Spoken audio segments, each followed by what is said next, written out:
Hey guys, thanks for joining tonight. This is the Shelter in Place CP drawing stream with John from Sharpened Artist. My name is John. So if you're joining, I want to welcome you here and I appreciate you following along. If this is your first time, then I'll let you know that we do this Monday, Tuesday, Wednesday. For as long as we're in quarantine.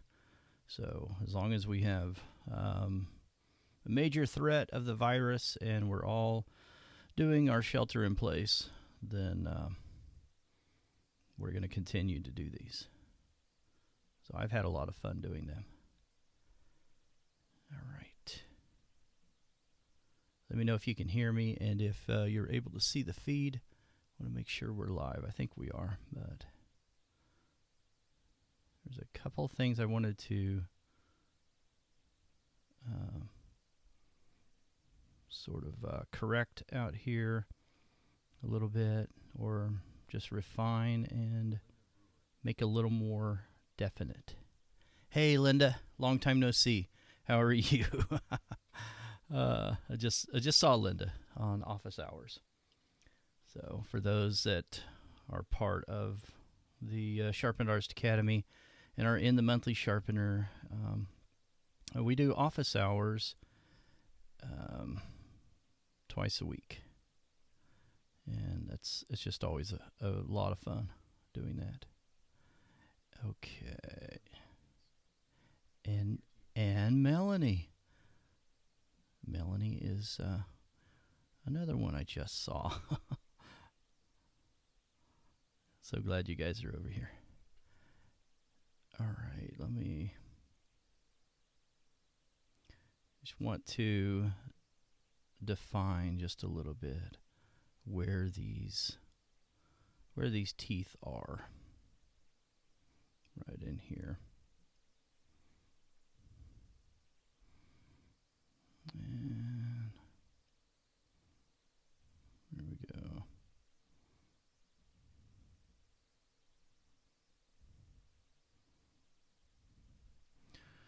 All right. I'll zoom in just a little bit since we're doing some sort of delicate work there. Hey, Carol, how are you? And Harry. Good deal, Harry. Thank you for coming out here. It's so fun to have all the regulars here. That's exciting to me.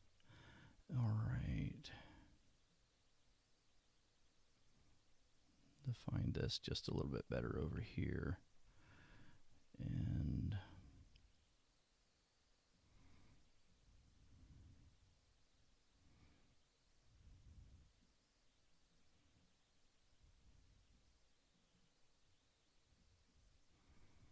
then a little more definition over here as well before we start on some color.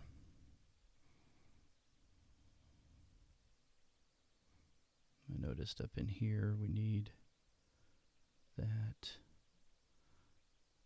to be a little more defined over here as well. I think that probably goes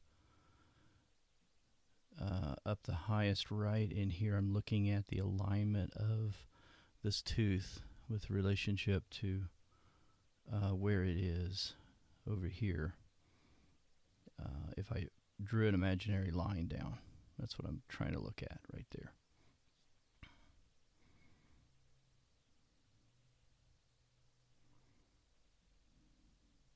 As coloring, if you can see that, I think I'm interpreting this as extending all the way over here, like right in there. It gets a little bit diffused there with some of the shadow of this concaved area where the corners of the mouth, where those muscle groups pull everything back inward, towards the cheeks of the face, inside the mouth area. Hope that made sense. Made sense in my mind. May not have made complete sense, but this area, though, gets moved back when we smile, is what I'm trying to say. And so it's typically going to be just slightly darker right in there.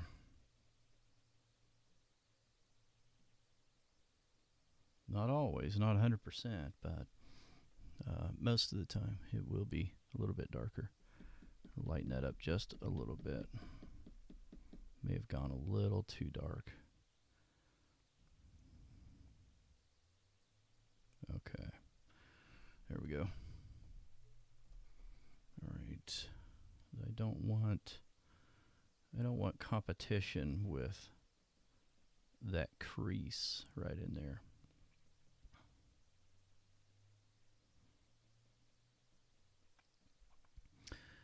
And we started this last night. For those that may not know, we started last night, and hopefully we can make a lot of progress on it today. I may stick around a little bit longer than an hour tonight, and we'll just see. We'll see how far we get, and we'll see if we go for an hour or more. I'm hoping to go a little longer than an hour, but we'll see.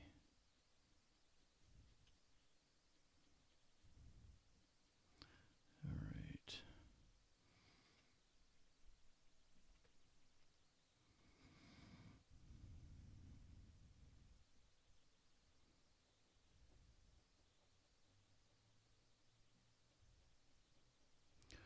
This does extend out here just a little bit, where that value is not quite as dark as it is right there near the corner of the mouth.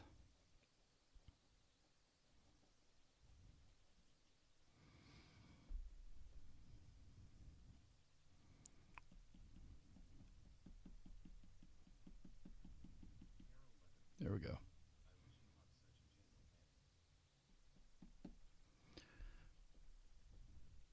Carol. Thanks, I guess, Carol. Yulia, how are you again? Nice to see you over here again. Well, Carol, judging on the drawings that I've seen of yours, I'm suspecting you do have a pretty gentle hand.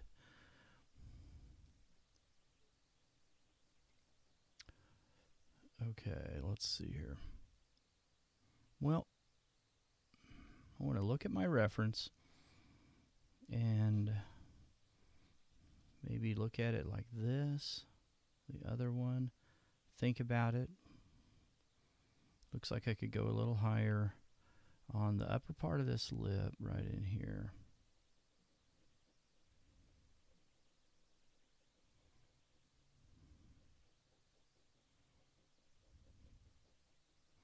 It was interesting. Oh, we'll see. There we go.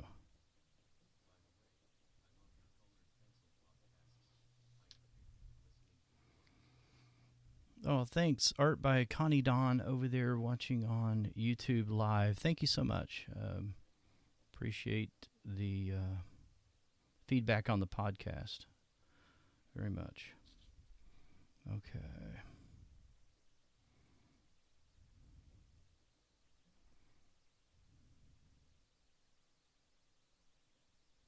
All right, so this area right here looks like it could come down just a little bit, although I may be looking more at the bottom area.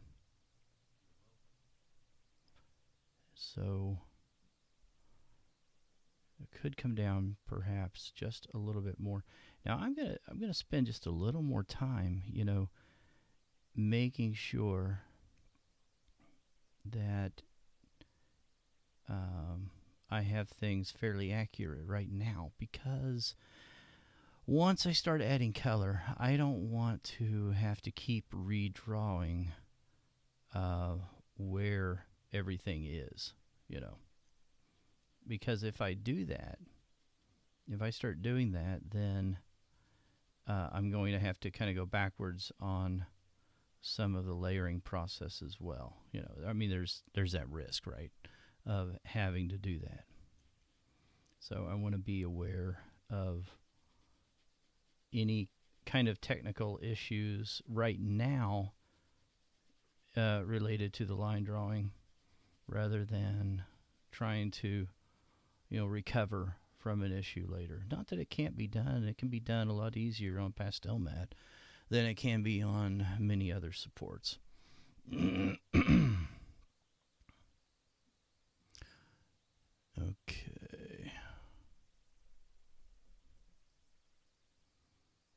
Okay, so this part right here, I was being kind of conservative on how far down that tooth went. But I think it goes up just a little bit higher.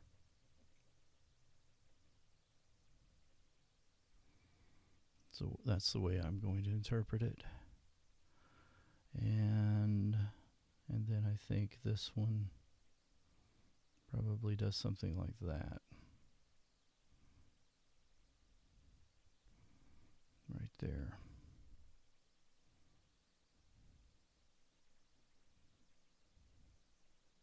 Okay.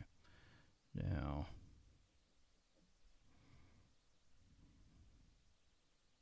this isn't connected to a larger portrait. And so this is a study of a mouth. So at some point, you know, we have to move along. And the study, you know, is often what I want to do with a study, and I may do a study before I complete a portrait of certain areas inside the portrait. You know, I may do a study, may just do thumbnail studies, or I might do entire studies of different features, right? And if I do that, then I have to determine my goal ahead of time. What is the goal? What do I want to get out of it? What do I want to accomplish? If it's just to have fun drawing it and just to do it, then I might as well just do the portrait. Might as well just start working on the portrait rather than working on, you know, a study. Okay, so I think this is probably accurate enough for us to begin. This might need to come out just a little bit right over here.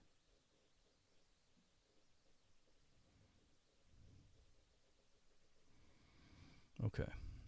Yeah, it's probably accurate enough to go ahead and say, all right, let's go forward and let's start adding some color on here. All right, so I think the first thing I want to do is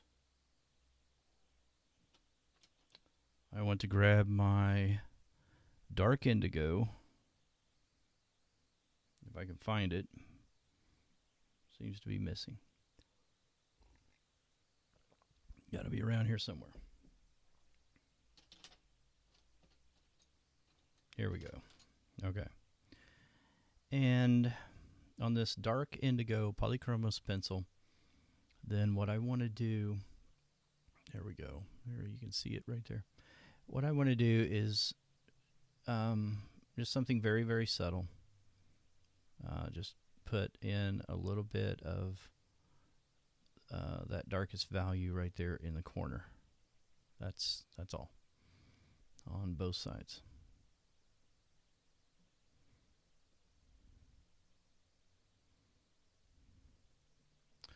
Okay. And then what's my next darkest value? You know, that's the next thing I want to ask.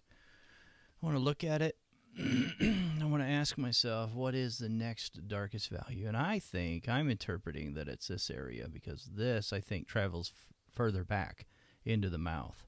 So it's going to be darker than even this area. So this is the darkest, and I think this is probably equal to that. And so I need to darken that in, then this, and then this over here. So we'll come over here. I'll make that very dark.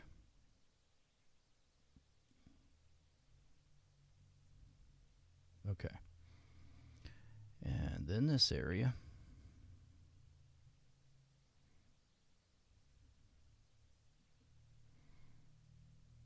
Now I've established my range.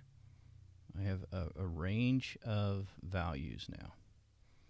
And now I can add more on top of all of this and work within these parameters. So I've got very dark values. I don't know if you can tell or if this did this to you, but as soon as I did that now and I look back at it and I start to think about it and look at it and judge it again and look at all the values now, what happens to me is those teeth look whiter because there is a contrasting value, and so that's a good thing. That's what we want. Okay, so now let's choose some of our reds and pinks. The deepest reds that we want will probably be on that top lip. Indian red, I'm considering that when I'm looking at it, but it's too dark. Pompeian red is, it's not a. I could put it up here just to kind of look at it. It's not a real dark red, but it's not a bright red either. It's sort of muted down, but it's a good red. And let's see. I pulled this one out just to kind of look at it. So that was a Polychromos Pompeian red. I'm looking at this one, though. What is this one? I usually don't pay too much attention to color designations, but I know that helps often when you're just starting out in colored pencil, especially. But this one is purplish red. I don't know if you can see that or not, but that's what it is by Luminance. So I want to look at that one. Okay, so that one may be used sparingly here and there. Yeah, those are actually two really good ones. These are some that I pulled out thinking I might use, so I wasn't sure. But now I'm just going to place them down here in my tray that you can't see. And then I've got to have pink, right? And so I'm going to use the only pink available in Luminance. That's not a bad pink. It's not much of an option, though. There's only one pink. So that's just the way it is. All right. And then, let me see. Okay. And then, obviously, maybe it's not obvious, but I'm going to use, what is this guy? Oh, no, I'm not going to use that. Okay. So I'm going to use these. Well, that's Venetian red. I'm not sure I'm going to use that. I might. But I'm going to use these guys. So I've got cinnamon. Cinnamon's just such a good Caucasian kind of color. A little bit on the pink side of, let's just put it over here. You can kind of see it a little bit. But it does have some yellow in it, right? Okay, and then I'm going to use light flesh, medium flesh, and then there should be a dark flesh somewhere floating around here. If I got that one out, maybe I didn't. Okay. Anyway, may get by with just those two anyway. All right. So I think that's a good start. And I'm going to sharpen that purplish red just to make sure that got enough space to work with it.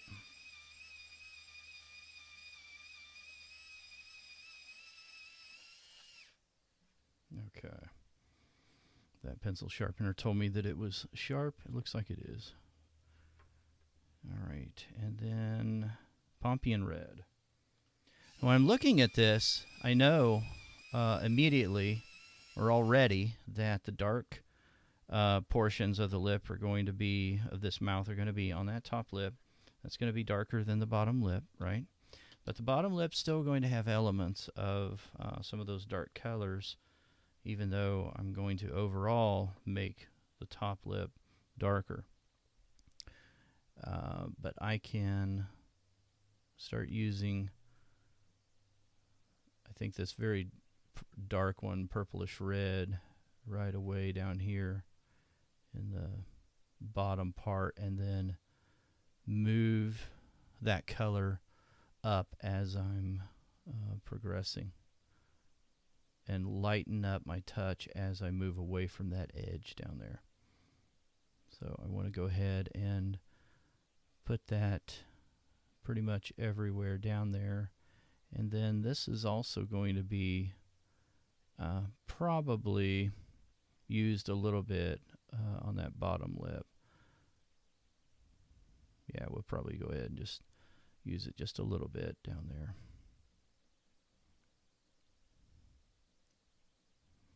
By the time this, we're done with this, I don't want that top lip to look like Caput Mortuum, right? That's what we started with up there. And we don't want it to have that purplish kind of tint after we're done with everything. So it makes more sense to cover everything. Even if we don't feel like we're putting a lot down, we still need some of these layers of these reds and pinks down in these areas that we put Caput Mortuum, because we want it to cover everything.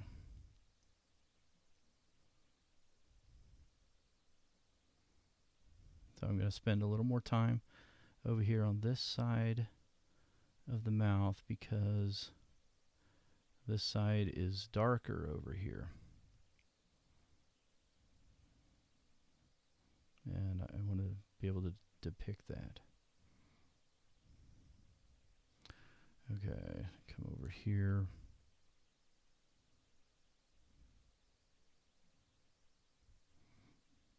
Now on pastel matte, from time to time, we're going to have little areas where the pencils may want to skip areas. And so we'll have to come back in there and make sure we fill that in. Okay.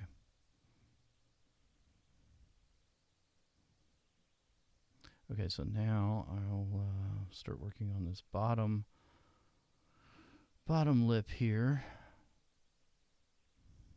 And it's going to be darker in the corners, but I don't have to think a whole lot about it being darker over there, and I don't have to restate a lot of lines over there. I'm just wanting to tint it a little bit in some of the darkest areas with this color.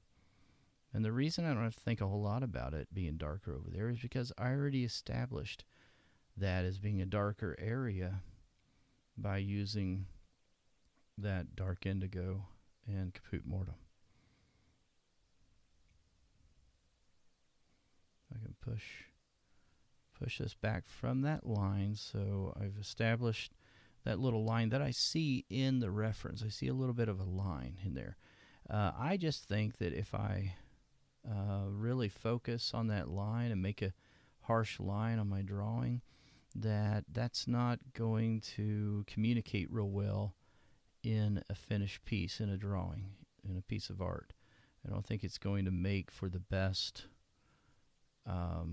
drawing of a lip, And so I want to pretend like there's really not a line there.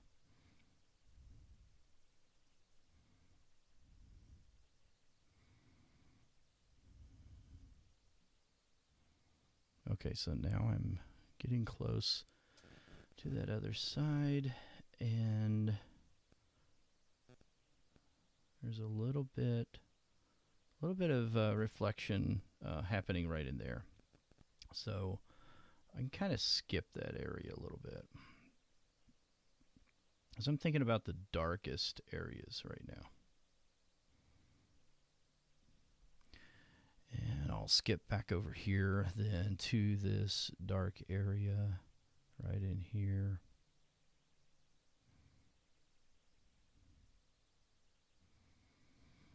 Okay. That's probably enough of that color. All right. Now there's a small, well, I was thinking about removing a little tiny bit of that, but I don't think it matters that much. So go ahead and leave that. Okay. Now I want to use that Pompeian red, and I think I'm just going to, for the most part, cover everything with this Pompeian red and kind of go back in the opposite direction from the top down with this color.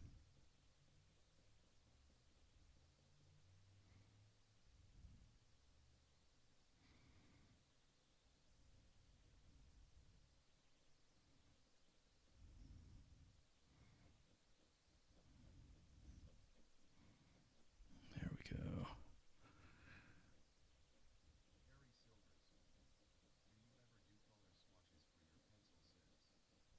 So Harry is asking over on Facebook if I ever do color swatches for my pencil sets, and no, the answer, Harry, is no. I don't ever do that.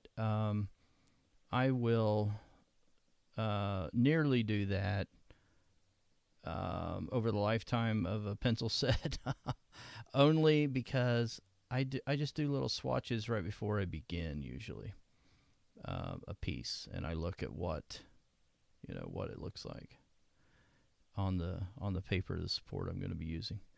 I just don't have the patience for it, for one thing, and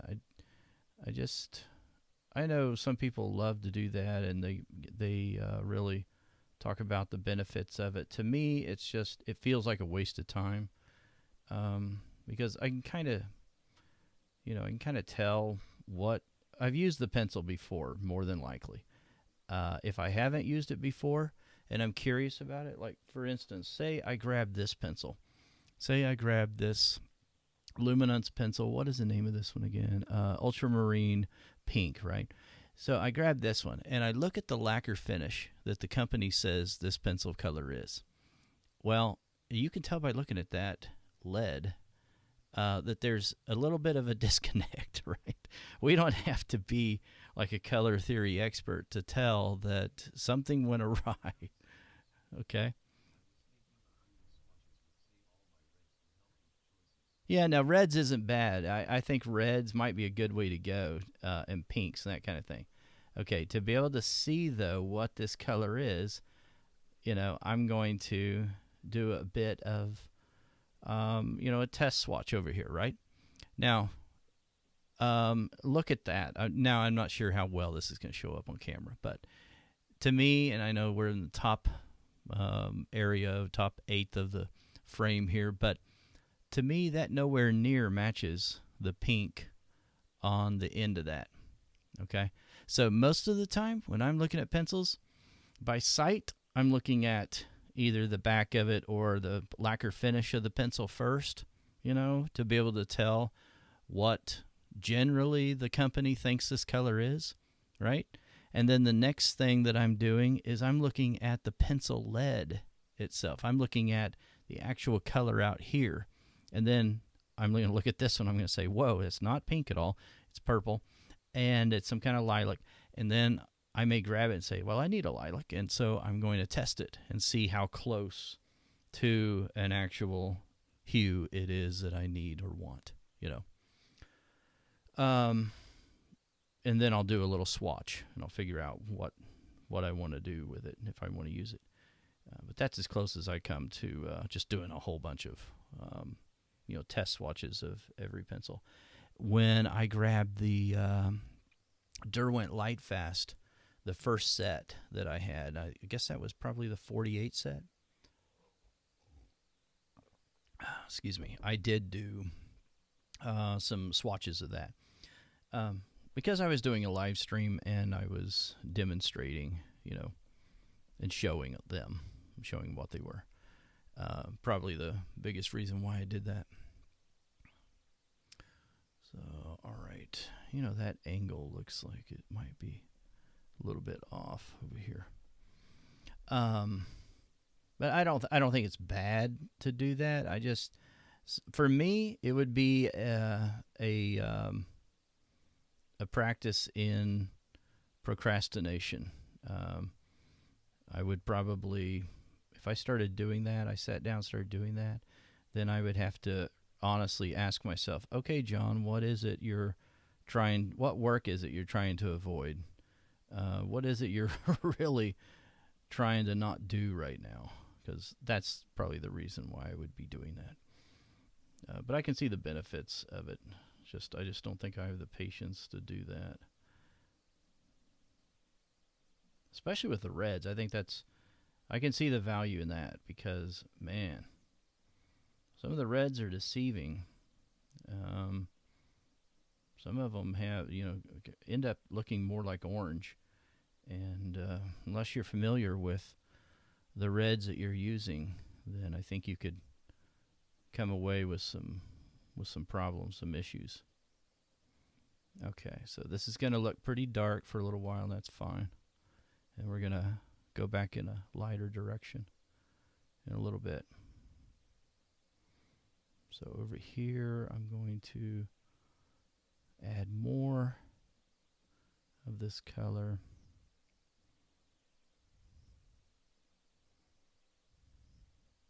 On that right side, I want that to be darker. Okay. Now down here.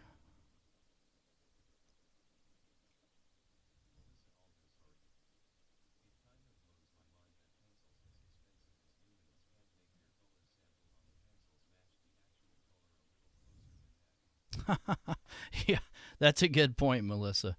Melissa's over on YouTube, guys. If you're on Twitter or Facebook, she's saying that kind of blows her mind that a pencil that would cost as much as Luminance can't get, the lacquer finish on the end of the pencil to be a little more identical to what the actual color is. Yeah, that's a good point. You'd think they could get that a little more accurate. I would think so. I hardly ever trust the color of the lacquer finish, and if you use colored pencil very long at all, you're probably feeling the same way. I mean, you probably don't trust it either because you know how off it can be. But if you start just knowing your pencils, the only way to know them, is just by using them. Just keep using them.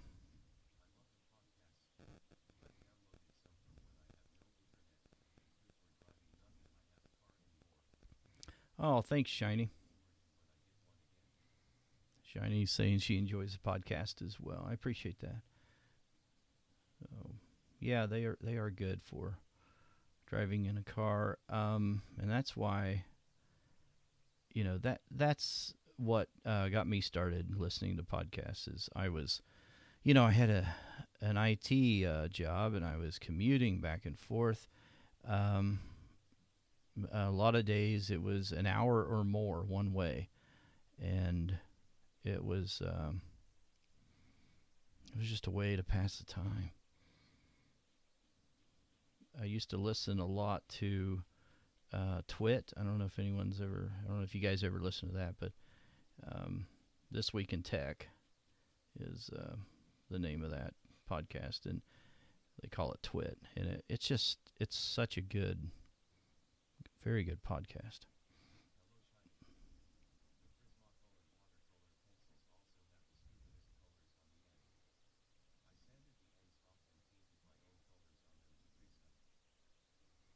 There you go. Shiny saying she replaced the Prismacolor watercolor pencil colors with her own to be able to tell by sight, I guess, what the color actually is.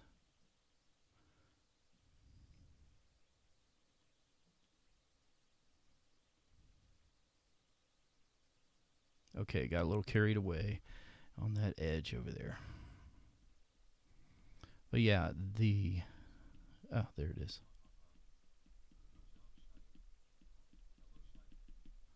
Get rid of that a little bit.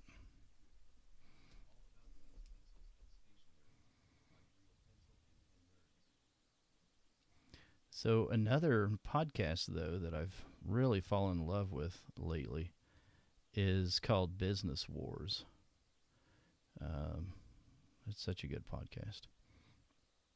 One of they just take different large companies, usually these titans of industry, and talk about how they go head to head with other companies. And one of the most recent stories that they covered was they do it in a series. So they covered Walmart versus Amazon, and it was just such a good podcast.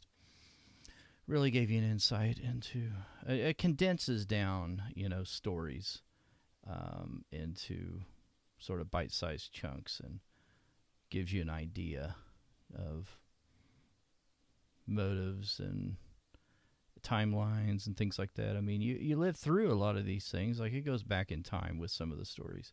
But a lot of times you don't think about what actually happened, how it actually went down, how it occurred, until you sort of hear it condensed in the way that they do it, and then you think back about it and you're like, oh yeah, that's right. That's exactly how that happened.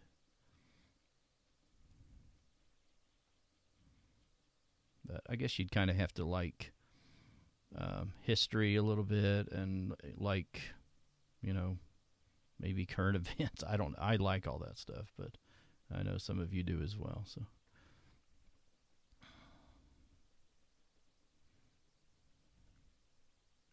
okay, that's really bright right in there, so I don't want to put too much of this Pompeian red over there, but this area is pretty bright as well, but I had to curve that dark area just a little bit.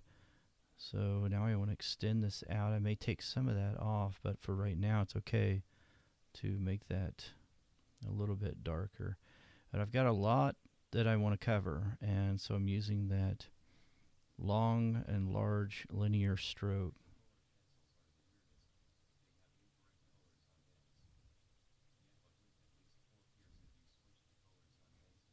There we go. Okay. Now I think what I'll do is look here. There's a couple of other contenders here that I might use. This Dusky Pink, you can tell I like it. I've about used it up. By Derwent Lightfast. Really good pencil. Also, the Burnt Sienna is a good one. This Burnt Sienna 10%. Should have others of that one floating around somewhere. They say this one's Flesh Pink. Let's see.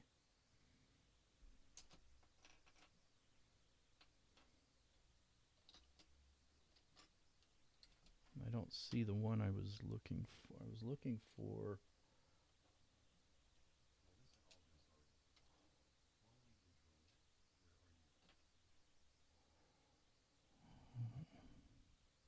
I'm not looking for brown ochre 10%. I'm looking for burnt ochre 10%.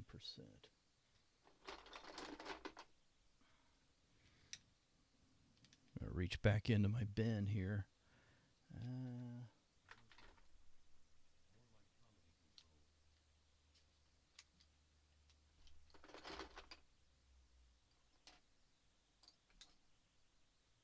Well, I didn't find I found my burnt burnt ochre 10%, but they're very, very tiny.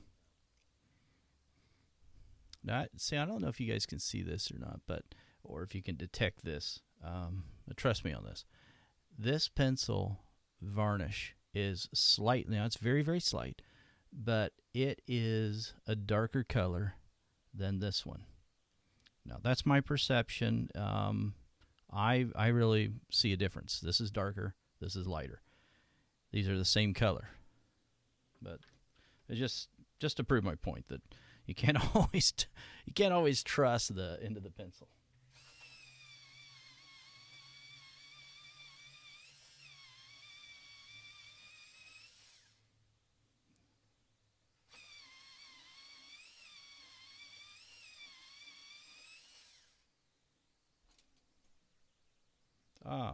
There's another one right there.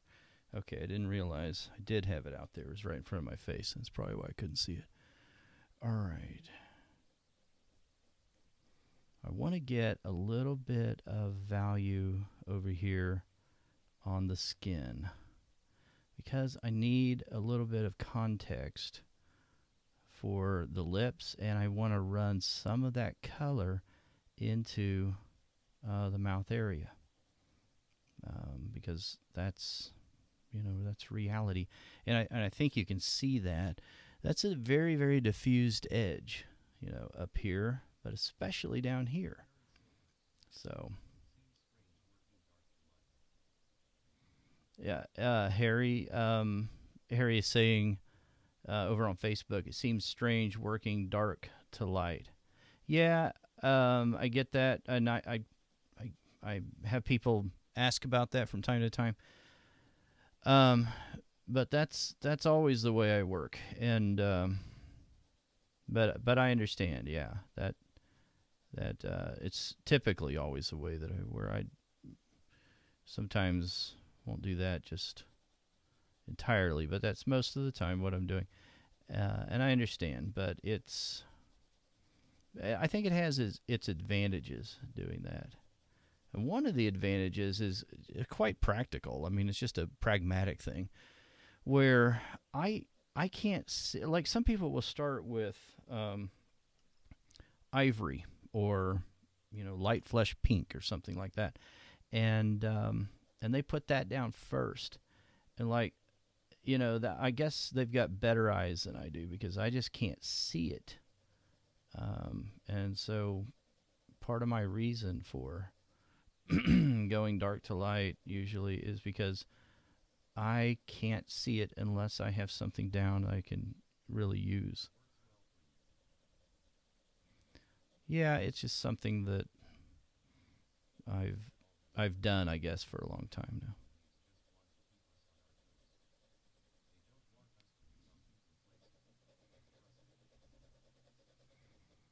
now. That's a good theory there, Melissa.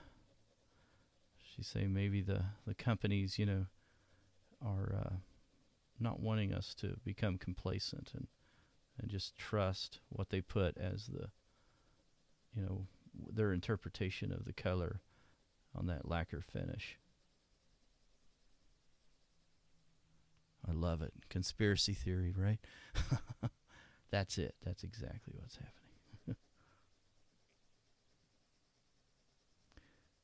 Okay, let's go in this direction.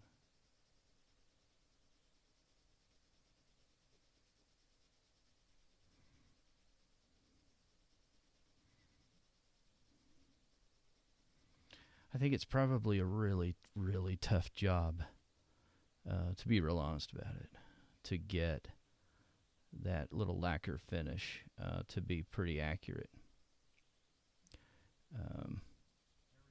But who knows?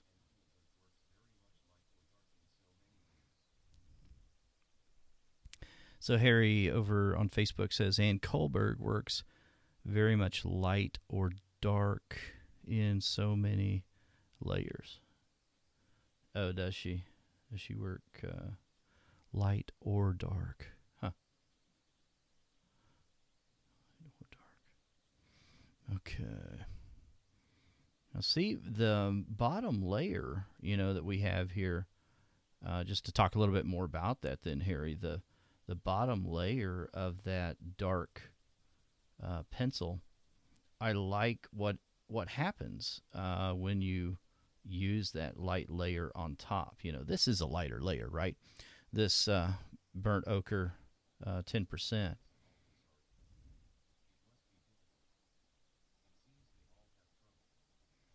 And so it pushes, that light layer. I mean, that dark layer pushes it in different areas, which I really, really love. It's blending it is what it's doing, and it's pushing it around where we want it, right?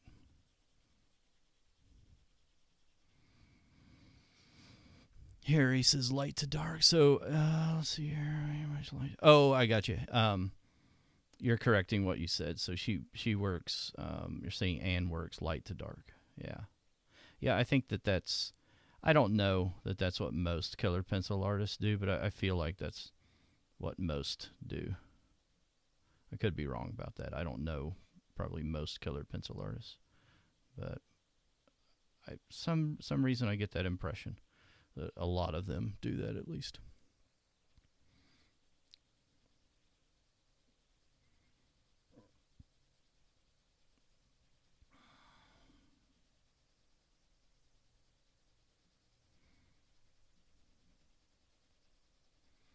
Now, I think I may have mentioned this yesterday when we started this mouth, but maybe it bears repeating that typically on cotton paper, I'm not going to move my pencil back and forth, depending on what I'm doing. But most of the time, I'm not going to do that early on in the process because I want to protect the tooth for as long as possible. So I'm going to move my pencil in one direction, when I'm drawing. But on Pastelmat, it's a different story. I can go ahead and move it back and forth in this scrubbing kind of motion. Sometimes I still don't, and I think it's just because of habit that I don't, because there's really nothing wrong with doing that. You're not going to destroy the tooth of the paper, it's just one of the best things about Pastelmat. It's just got that very, very strong tooth, and you can keep adding a lot of layers to it.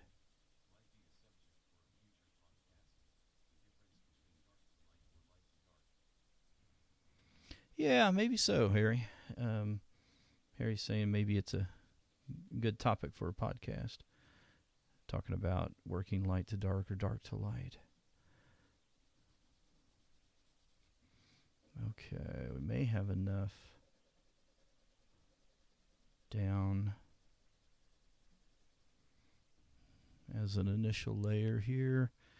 Okay, and then let me look at this. I'm going to take this Pompeian red, add a little bit to some of the dark areas on the skin around the mouth. And that way we can get a sense of, some of the mouth and some of the skin tone around this mouth. So we'll add a little bit there.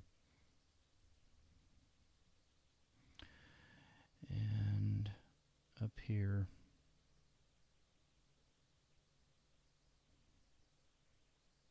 add a little bit right in there.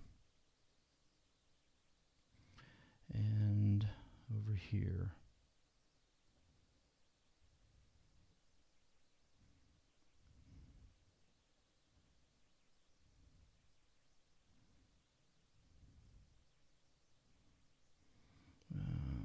Let's see, and then I want to sort of lighten up my hand just a little bit, and then follow the curvature of the skin a little bit, and add a little more of that red in all those areas.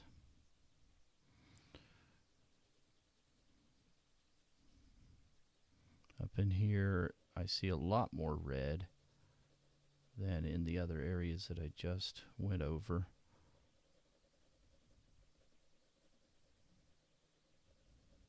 Especially over on the left, it's a little bit lighter than it is over here on this far right.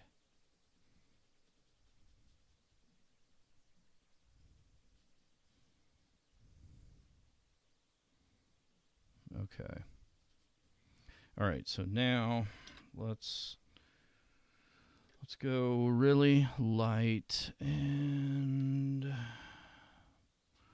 probably going to use this guy a little bit.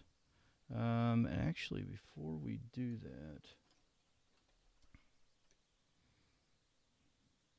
I think what I want to do is, let me test this. Oh, I want a lighter color. Yeah, so that one's better. So I'm going to use this Flesh Pink first. Let me go to this is the Derwent Flesh Pink. I may go to this Light Flesh Polychromos pencil, although I'm not sure. So I want to look at some of these light values in here before we get too far, and just push these in here a little bit. And I don't want to press really hard, but I want a little bit of pressure on my pencil. And I want to create a little bit of edge right there.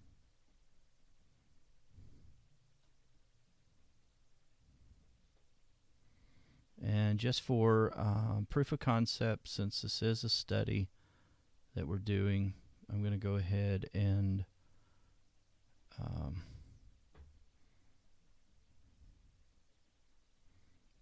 use a buff titanium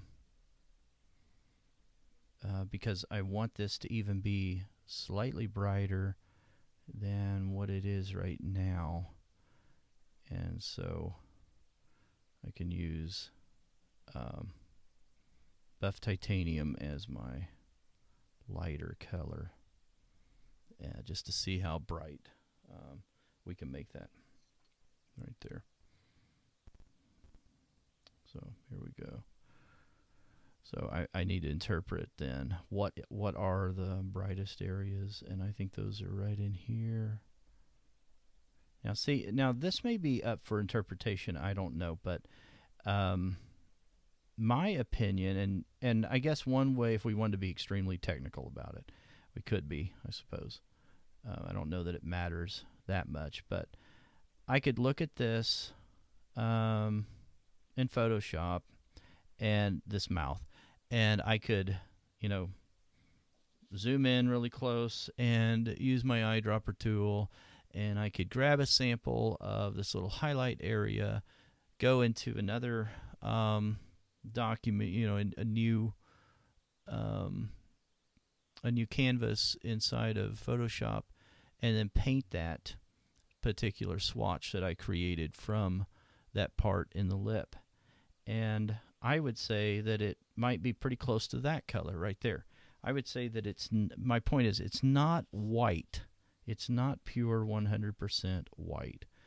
Although you'll often see people draw that as white. I don't know why they do that. I mean, it's fine, but I just, my interpretation is that isn't white, and I can make it look a little more realistic, I believe, by getting it a little bit closer to the actual color that it is. So there's my proof of concept, just to get that highlight in there, right there. Now we're going to go a lot pinker in that lip. Okay, running out of room on my tray here. I need to return some of these pencils. Make sure I don't forget which ones those are. I checked out too many from the library right there. Okay, I don't want one that dark. I want this guy and this guy because I want some of that cinnamon color. Okay.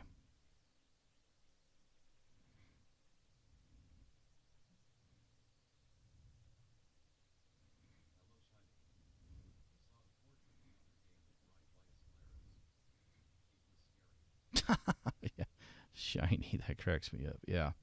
She's saying she saw a portrait the other day with bright white scleras. That was that was scary. Yeah, that usually is frightening, unless it's done for some kind of effect and it's meant to be a frightening thing. But yeah, that is scary.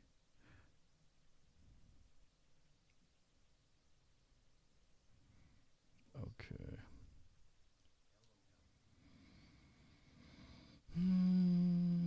Let's see. Okay, that's going to be a better color to be used on the fringe here on the outside of the lip, diffusing that edge just a little bit. So instead of doing that right now, and I think this might be okay to use over here since we've already darkened that skin over here. Should be fine to use. But instead of doing a lot of that right now, I think what I'd like to do then is start using my brighter pink in that area. Now, there are some pretty good pinks in the 100 set when you get the full set of the Derwent Lightfast pencils.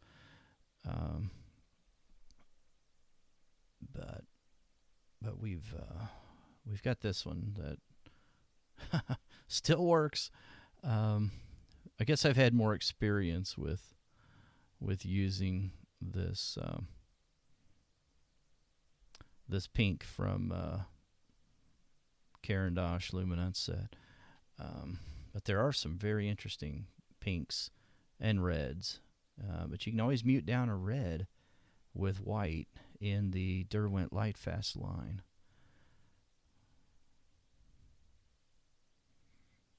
So I'm seeing more of a line right in here. And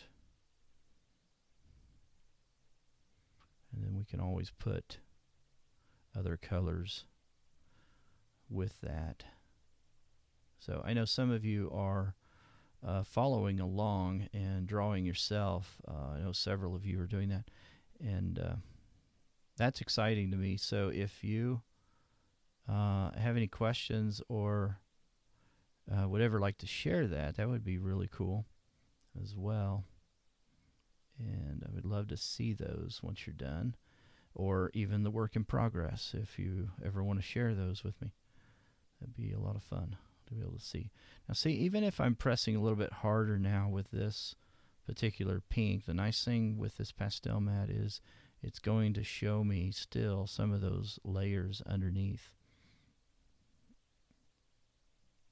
which is good because some of this needs to be a little more saturated. The pink and the red need to be a little brighter in my opinion than what we've got right here. So I'm not going to press quite as hard up here, and I'm using just about medium pressure though right here, which is one of the great benefits of this paper is you can use a lot of different a lot of different layers and pressure on different layers, and it will still adhere to the paper. I don't know how it does that. I'm not sure. It's just, this is miracle paper. I don't know if I've said enough about this pastel mat. It's just one of my favorite papers.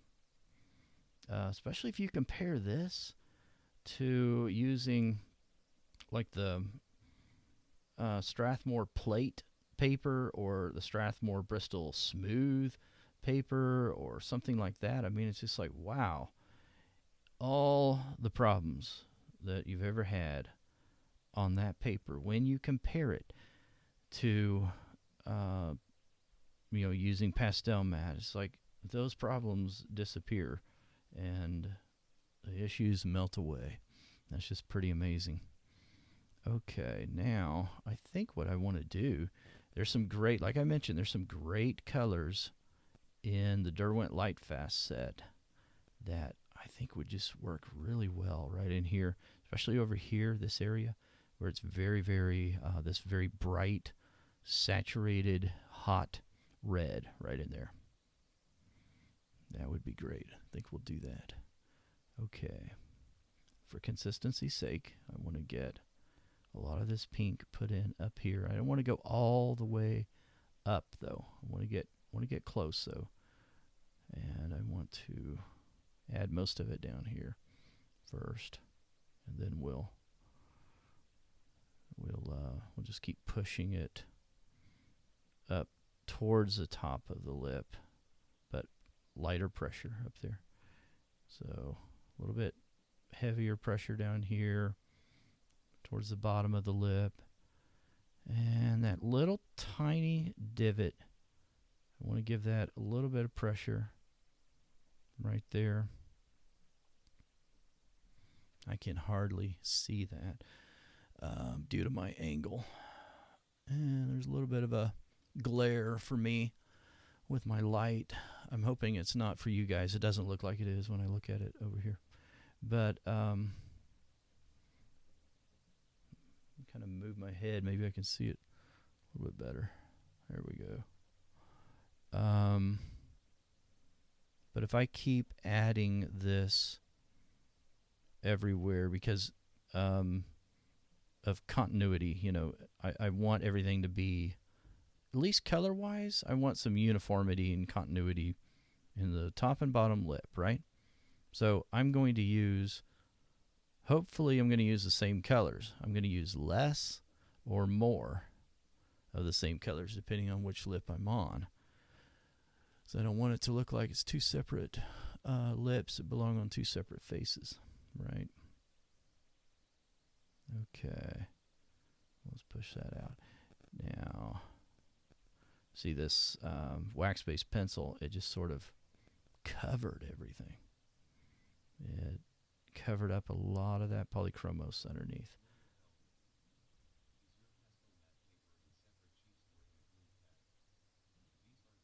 There we go.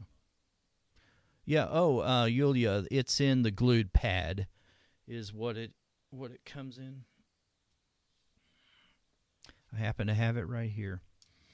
So that's probably a little large. This one is in this particular pad. That's what I used. I just tore out a sheet out of that.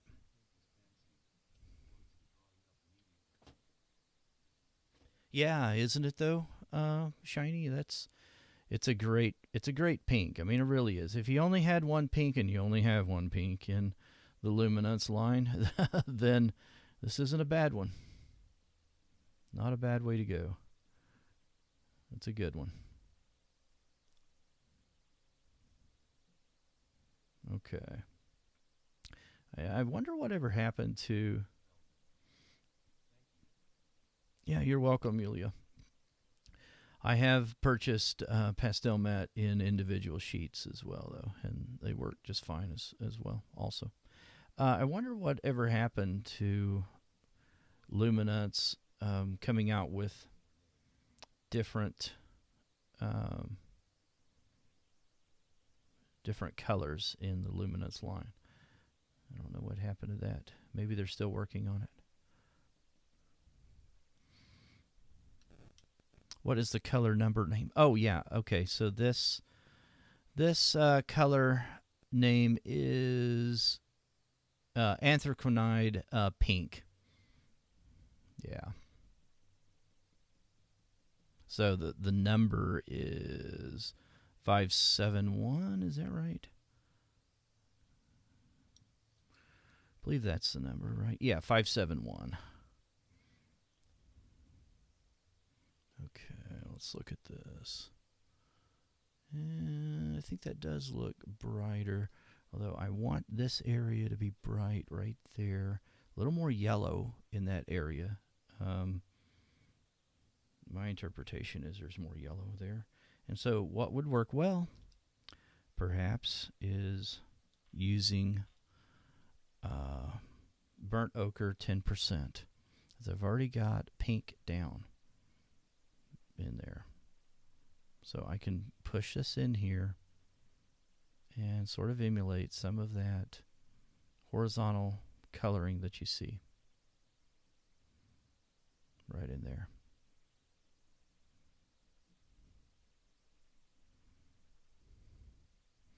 If you're not too careful with pastel mat, if you just keep pushing color in an area and then increasing your pressure to the point of the pencil, you can nearly replace the color underneath. So I have to be careful about that.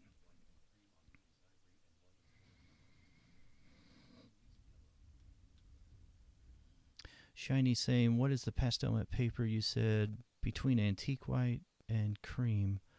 One is ivory and one is more yellow. Which one is one? Oh, no. Okay, so are you talking about yesterday and I was talking about that? I was talking about Stonehenge paper. I just had some Stonehenge over here, and I was thinking about using Stonehenge. That's what I was talking about. I think that's what you're meaning. Let me know if I'm wrong. Anyway, I wrote on here which ones they are. The warm white has more yellow in it. The cream has more red, and then this one is white. Stonehenge also makes a polar white as well, and that one is brighter than that white, So may have a tint, perhaps, of blue in it, but I can't ever detect any kind of blue in it. Okay, so just for, let me see here, continuity's sake, I'm going to add a little more of this burnt ochre 10%. I want this to look, we're getting into, some tight details right in there. But I do want to have a little bit of continuity right in there. Make everything look like it belongs a little bit more. And if it starts getting, too much right in there, then I want to bring in my buff titanium. I was trying to find it. Here it is.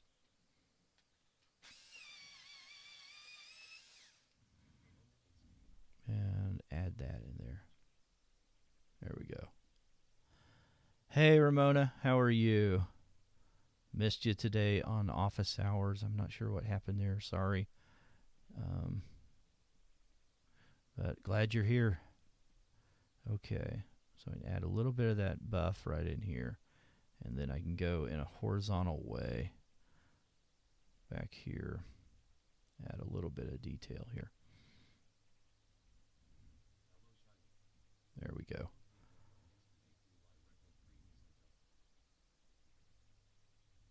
There we go. Okay. I don't want to get carried away there. So let me look at that. And I can add a little more of... Now this time I'm going to use lighter pressure right up here. Add a little bit more of that brighter pink. And I can come back over it on top of it with this buff titanium. If we're getting technical and we're getting picky and we want to, do a color match and we're just like, I need a color match on this, then that's what I would do, is I would start working on that.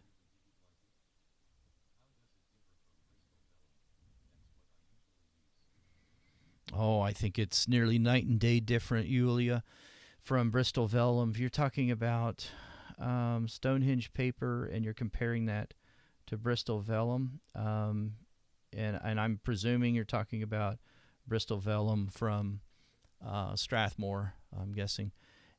anyway, in my opinion, it's very, very different. It holds up really well to reworking. There's a lot of reworking that I can do on the surface of Stonehenge paper. Even though it's 90 pound, it's just a more flexible paper. And you don't have to press as hard either. Yeah, I'm constantly fighting with Strathmore Bristol vellum. I'm sorry. I've tried to like it, and I can use it, but it's just. So, Yulia, you're asking what kind of Stonehenge? So Stonehenge is a paper type made by Legion, and it's 90 pound, and so there used to be just one. Now there's another one that's called Stonehenge Light, and I think there may be a Stonehenge Aqua or something like that. But I'm just talking about the traditional Stonehenge 90-pound paper that you can buy in a pad or in the individual sheets. There's a slight difference in the pad and individual sheets, but not enough to make a huge fuss over. I know some people do though, but for me, it hasn't really been a big difference in the two, in the sheets or the individual pads. But that's what I would recommend if you want to do something with a lot of layers and you want to do a lot of reworking of areas if you need to. Just a lot of flexibility on that paper. But I don't know if you've tried stone or pastel matte like we're working on here today, but it's also a very, very good one as well. Very different from Stonehenge. It's different from all of those we just talked about because it's a non-absorbent surface.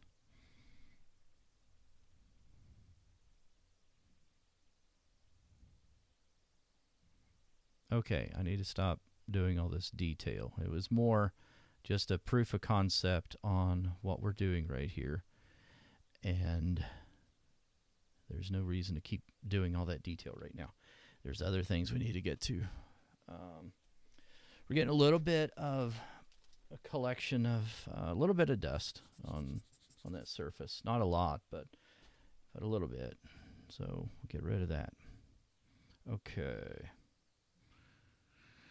Now I want to look at.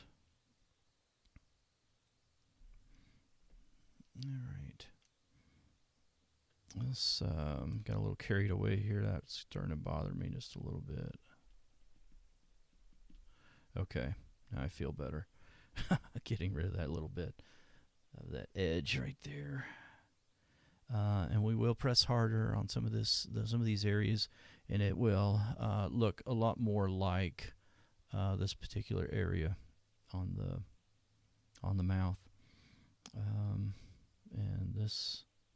that area right there is starting to look like there's a lesion in the lip. I don't like that. I want to smooth that out just a little bit. There we go.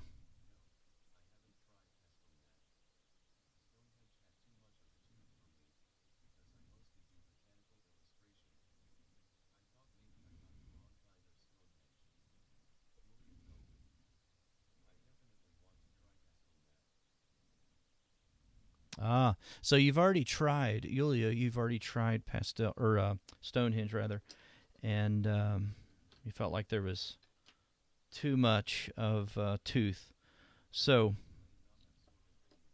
if I were you, then I would try the pastel matte then. If you've already given Stonehenge a fair shake, then I would do that and see how that goes.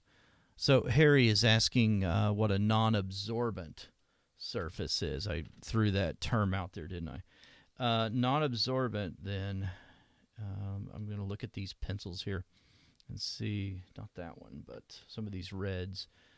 I see which one I want to use for some of those areas that are a little brighter.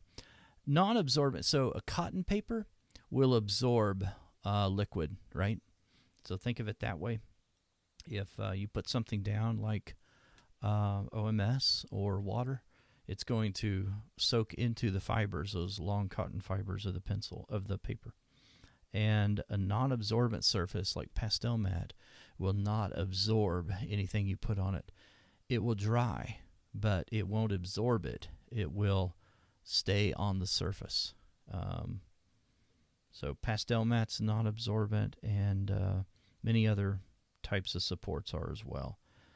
Another one would be, I don't need that pencil either. Another non-absorbent surface is your sanded papers. Okay, let's take a look at this one. It's a little too dark. What about this magenta? A little too magenta. Autumn red. Too dark. I don't want something that red. Okay.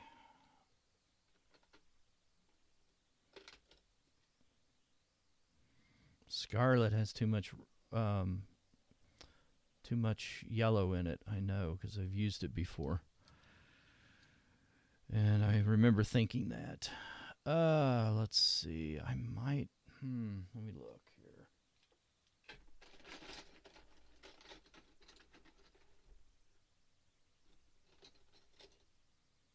You're welcome, Harry.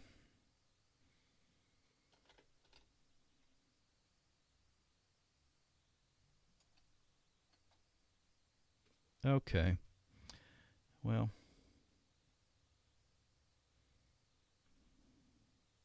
Let me see. I'm going to see what this scarlet does when I add buff titanium to it.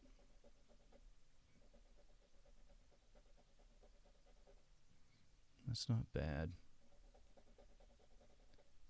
And if I add, it ended up looking orange to me last time we used it, but we weren't on this paper, and we had a different combination of pencils. Let's see what that looks like. Okay.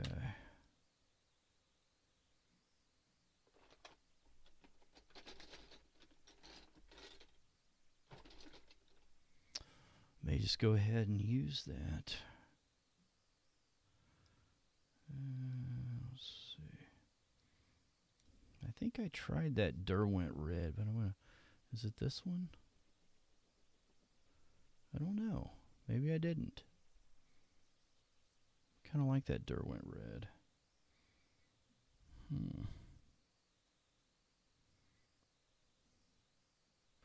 want to see what that scarlet looks like with that. And put those right next to each other.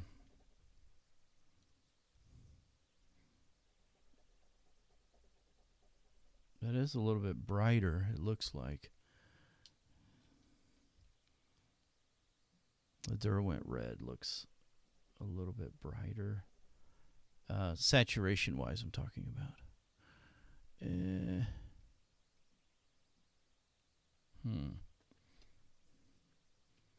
Although I think I like the scarlet better.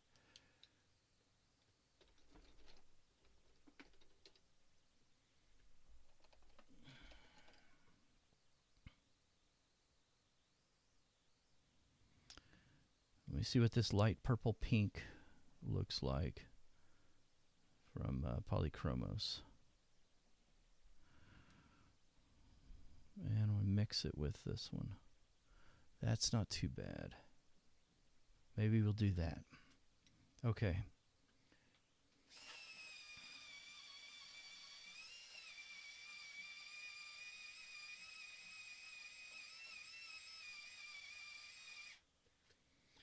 So I can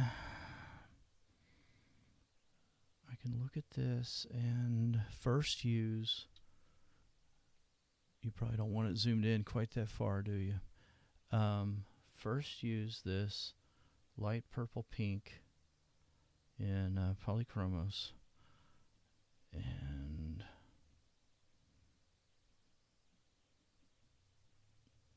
this in several spots before. I want to go a little bit lower in the skin over here. And then come up a little bit higher. But I want to think of glazing. I want to kind of glaze it on.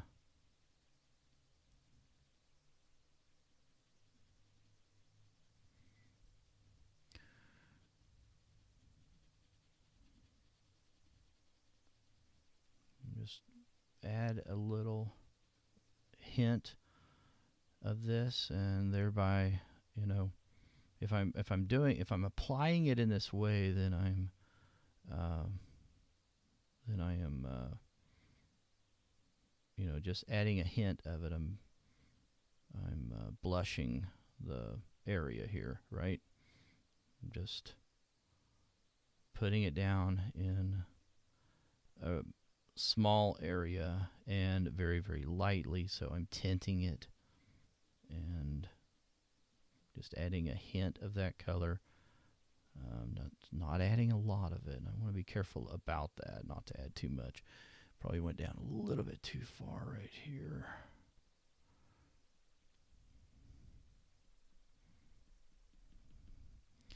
Okay, now to sort of correct that, because I went down too far, I can add more of this burnt ochre, 10%.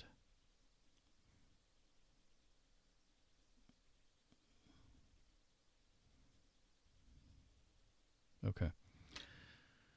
Come back up in here, add a little bit more.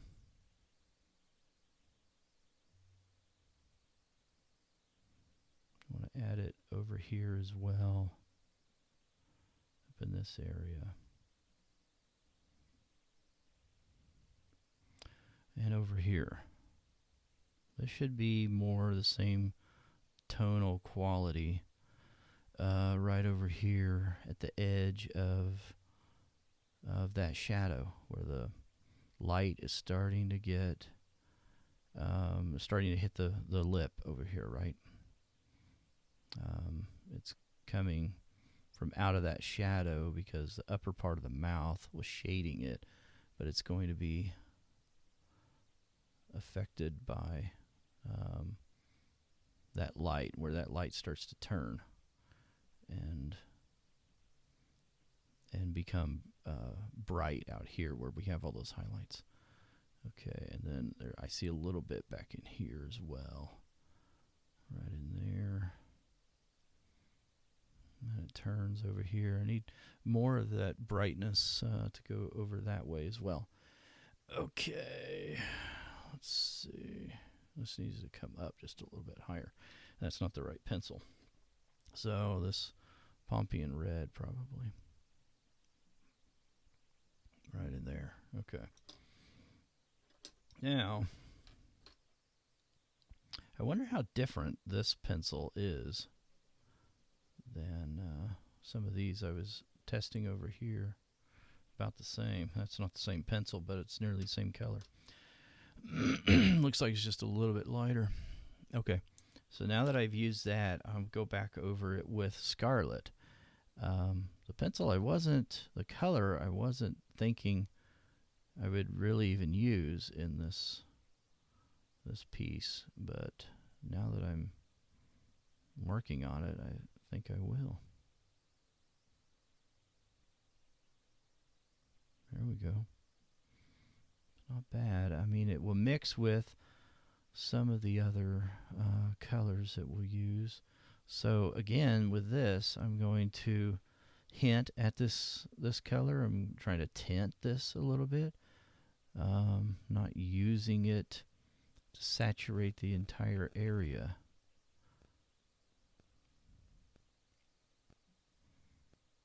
This is nearly like a bubblegum color, like a traditional bubblegum color, you know, right in here. And then it starts getting a little hotter over here, right? A little more saturated pink over there. So, okay, that's probably enough. there at that edge over here.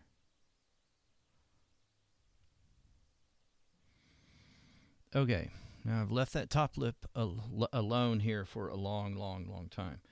So I've got to get back up there and probably add more of our luminance pink, our anthracenoid pink up here.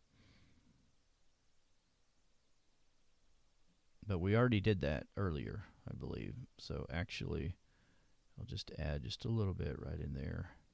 And then I think we already added it. Seems like we did. And then I will grab a lighter color, this light flesh, and work on this diffused edge just a little bit right in here. And my point of this, my purpose here, is to push some of that pigment out over here to that edge to sort of just, encroach that area of what right now we would consider a line up here.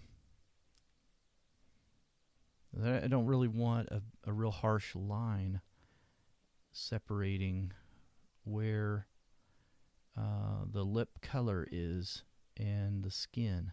At least if I do have a line, I don't want it to be an even straight line. I don't want it to be a real clean, even line. Unless someone's wearing lipstick, then perhaps I would want that. But I want it to be more of a diffused edge. I want it to be not as distinguishable. So I'm pushing that pink and red that I've laid down, pushing it up and into that area that I consider outside of the top lip boundary.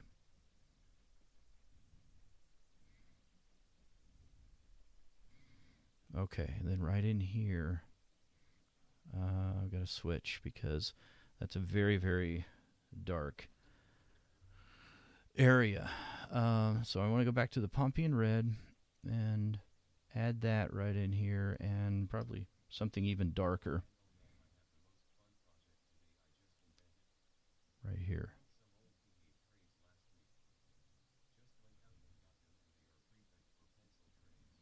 There we go. Add some right in here. Okay. Now,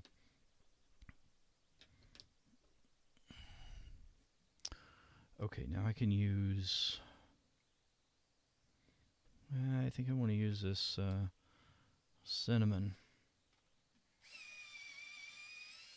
I want to sharpen that. And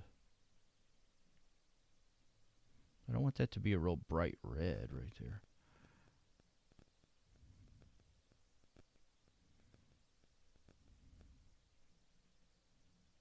That is a little bit too muted, not quite as red as I wanted. Okay, come back in here with that Pompeian red.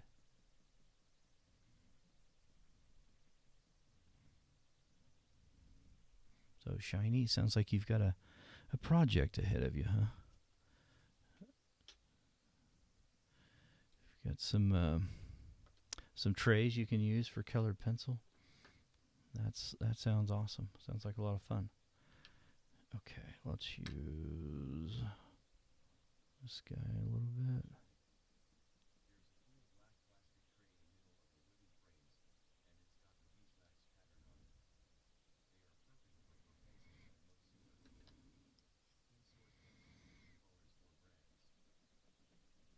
Okay, now I'm going to push this out just a little bit beyond this area.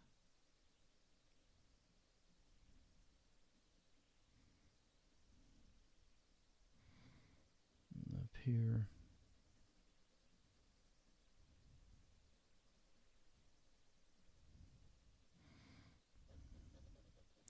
That still is a little bit brighter right there by the lips, but I'm not going to worry about that right now. I'm just going to put this cinnamon color in there at the moment. Let's see.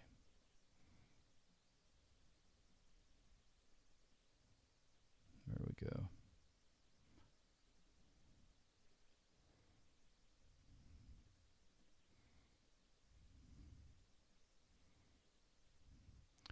It's looking a little uneven.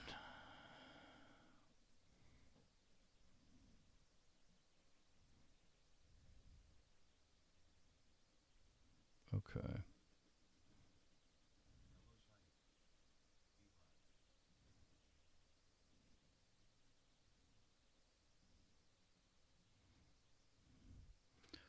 There we go.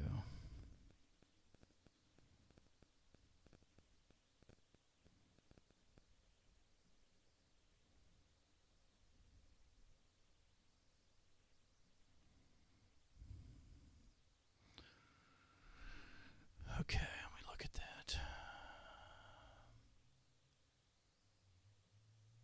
That still needs to be, that lip needs to be a little darker. That looks like I went up a little bit too high, but that lip needs to come out just a little bit more, I think. That still probably needs to come in just a little bit, so I'll do that. Okay. Seems like that corner needs to be a little more open. So we can do this, I think, to accomplish that. Something like that. Maybe a little more of the Caput Mortem. This needs to be, the contrast needs to be lower over here. There needs to be less contrast over here in a shadow, right? Logically, than what we're going to get over here on the bright side, right? So I can use a little more of that over here than I would over there on the side that's in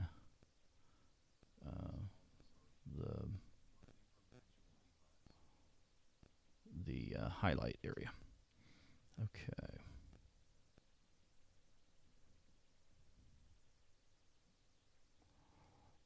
Now,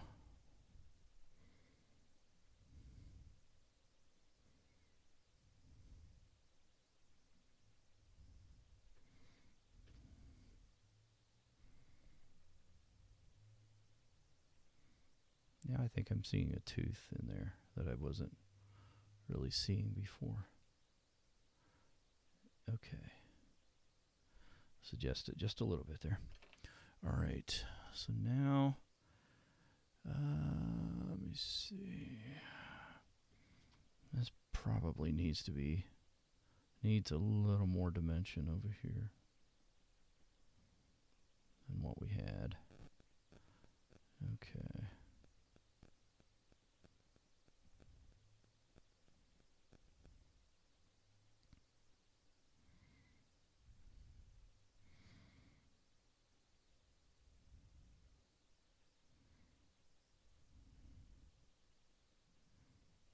That value needs to be a little bit darker than what it is, and Caput Mortem just makes it easy. I'll just put that in there very quickly and move along, right? Rather than trying to find exact color match and go on and on about, what the exact complement color might be and all of that. It just makes it easy. If you just find something that is close enough and is a dark enough pencil, and Caput Mortem just fits that bill nearly every time. So that area gets a little bit lighter right in there. So we'll deal with that in a moment. Okay. So what were we going to do? We're going to we started pushing that cinnamon color out to the edge a little bit, and hopefully pushing some of that color of the skin out there when we were doing that. I might come back in here just a little bit, and well, that's really, really diffused now over there. So I went beyond the lip area, which is fine. But now I think I can use a little more pink. I just want to make sure, looking at it, if it still communicates a darker lip over there on that right side. I think it does. And so I can grab my light and medium flesh. Light flesh, medium flesh. There we go. Okay. And so I can start using that over here. And I want to think about curvature and the way the lip is contoured over here while I put this down. And then I want to go up to the top, and I want to sort of restate where that edge is. But I don't want it to be, I still don't want it to be some kind of hard edge up there. Diffused. I want it to be a diffused edge up here. A little bit of, it's kind of muddy, right? Don't know exactly.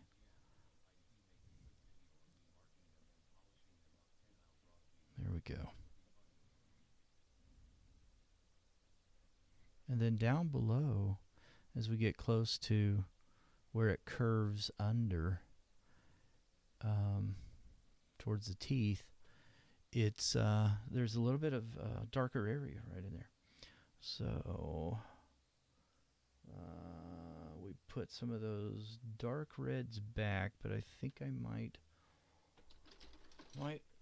want one of those. Maybe this autumn red. Did I even look at that?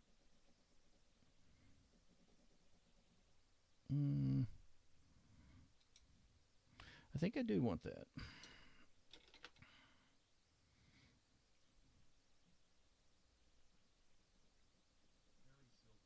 Okay.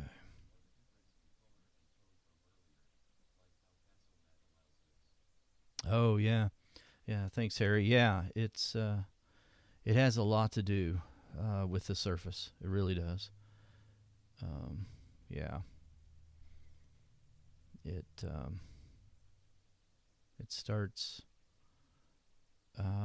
What it does is, and I work very similar even on Stonehenge, but it's interesting how everything you do underneath influences that color on top.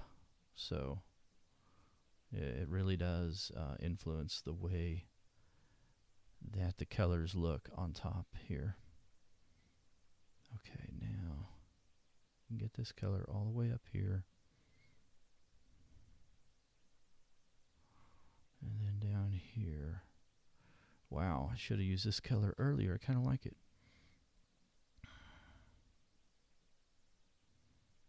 Okay.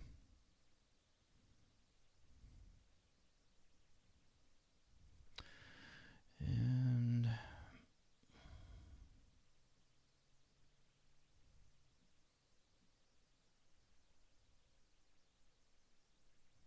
let's see what that looks like. Okay. Not too bad. You notice those teeth are looking wider and wider. They're too white for the mouth. So we'll fix that in a little bit. I need to look and see what time it is, though. Wow, time flies. I don't really want to stop. There's too many things that's going on right here that we really need to kind of finish some of these things before we stop. So Okay, I'm using a little bit of that darker red. I don't want to use it a whole lot, but I'm suggesting it here and there, just kind of pushing it in here and not, not pressing really hard. Not like I did over on that right side. But I need some color balance, so I do want to use it over here a little bit. Okay. I want that top lip to be darker than the bottom. All right, so now I'm going to come back in here with this light flesh.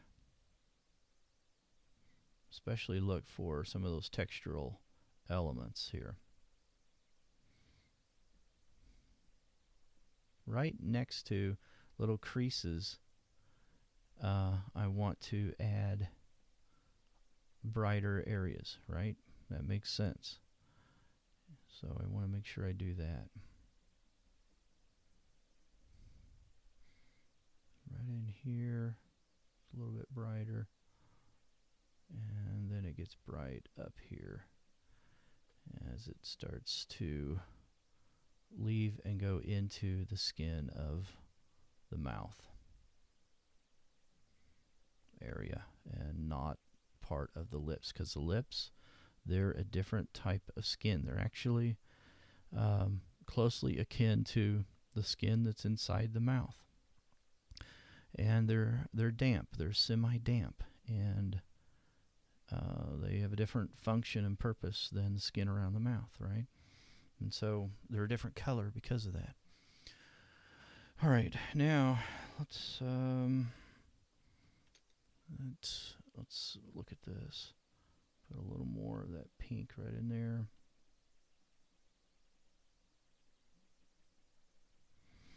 Okay, and then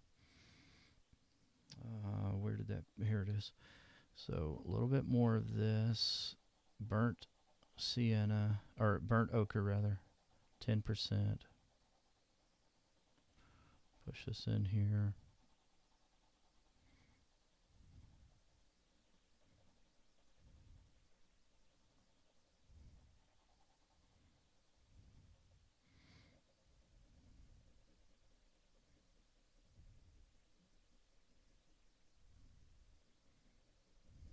I've got that cinnamon color over here on this side that is influencing the way that this burnt sienna looks over here. Okay, and then actually where the area of the mouth is brighter, up there by the lip, on the right side, this color, may do the trick. I've got some kind of weird textural thing going on there. Sometimes that happens on pastel matte, and what I found is that if you just press harder in some of those areas, then you're going to cover that up usually, and it did. Covered it up just fine. Okay, so I didn't put a whole lot of cinnamon in this area, so I should be able to just press a little bit harder right in there. It'll add that lighter area next to the mouth. Not real convincing, though, if you ask me, after I've done it now. So I'm going to come back in there then with this flesh pink.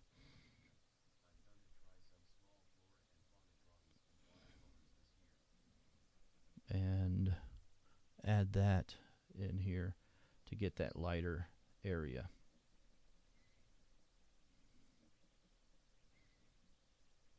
There we go. I don't want to get carried away with that. I don't want it to be just extremely bright, but a little bit. I want to push it down into the lip a little bit too.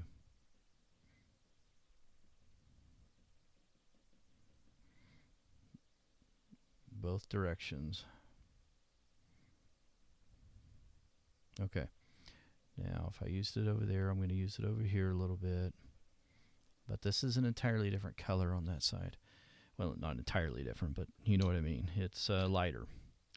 So I can come back in here. Not that one. Let's see here. I wanted to use... I think I've got enough in there. I can use this buff titanium, and then we may have to go back in there again after the buff titanium.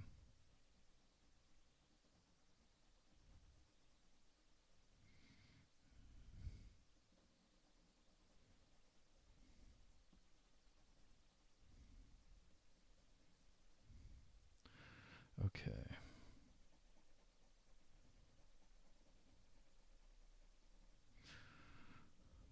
Now, another thing that you can do with pastel matte that works so well is, using water with most of these applications of pencil. Okay, that's one thing you can do.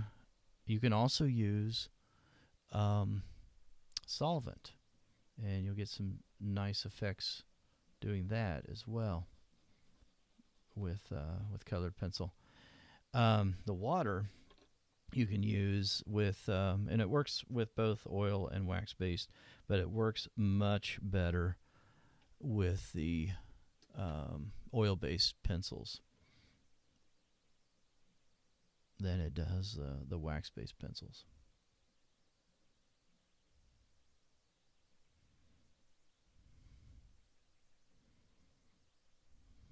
Looking for small details now. So I'm going past that line for the lips a little bit here and there, just to get some realistic textural differences that you can see in the reference there.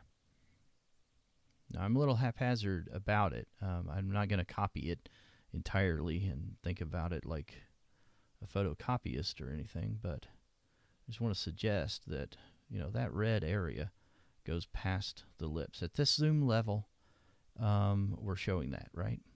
We wouldn't show that at every zoom level. Like if we were zoomed out quite a bit and we're across the room, and the most we could see is that there is a smile and there's a suggestion of teeth, we're not going to show all these little elements when we're doing that, obviously, because we can't see it all. That pinnacle's nearly over that way, I feel like. And it comes back down this way. Okay. There we go. And I feel like there's a little bit of blue in that that we're not showing right now. And then we've got to do these teeth. We've not even really started on the teeth. Let me finish this part of the mouth though before we go today.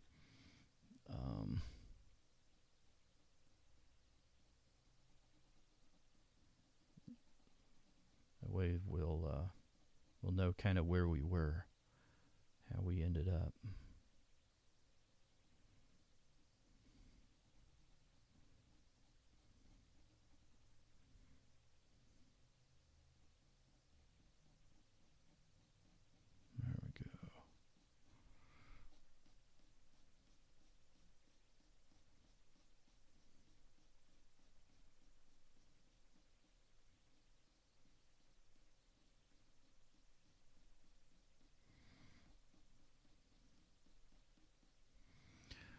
And I'm going to do it over here a little bit. It's too bright for that side. What did we use? We used... maybe it isn't if I use lighter pressure right over here. That's not too bad. You're nearly replacing colors if you... you can do that if you press really hard, especially with harder lead pencils on pastel matte. You press harder, you can replace, that color, or you at least influence that color enough that the color underneath is nearly insignificant after, you do that. So it's, I don't know. Every time I work on pastel matte, I always I've ended up telling myself, did you forget how much you love this paper? Because I kind of forget until I use it again. I'm like, wow, yeah, this is great paper. Really is good paper. Okay, let's look at that. Okay. Well, I mean, I see some differences and that kind of thing, but I think I'm okay with with those differences for right now. And we're going to start on the teeth primarily next time. I'm going to redraw that little spot right there, I think. Because I think we're at that point where we're ready to do the teeth. So, yeah. All right. Okay, guys. This has been a lot of fun. So thanks for joining me. I hope this was helpful, and hope you got a lot out of it. Again, the reference, if you want to follow along, that'd be awesome. If you wanted to follow along with us, is over there at sharpenedartist.com/live streams. And you can go scroll all the way down to the bottom of the page where you see mouse study, and you can follow along with what we're doing there. But it's been a lot of fun drawing this with you, and hopefully then we'll probably finish this tomorrow. I don't see any reason why we can't. Probably get this done tomorrow, so I'm looking forward to it. And that will be at 5 p.m. Eastern Daylight Time, so I'm not sure what time that would be for you in your time zone. But if you're watching this live, then it's the same time, about the same time that you came over here. If you're watching the replay, be sure you hit XX speed so that you can speed everything up if you want to do that. So, all right. Thanks. Oh, thanks, Yulia. Thanks, Shiny. Thanks, everybody, for hanging out. And this has been a lot of fun. All right. Sure, Harry. Sounds awesome. All right, guys. Until then, stay sharp. Bye-bye.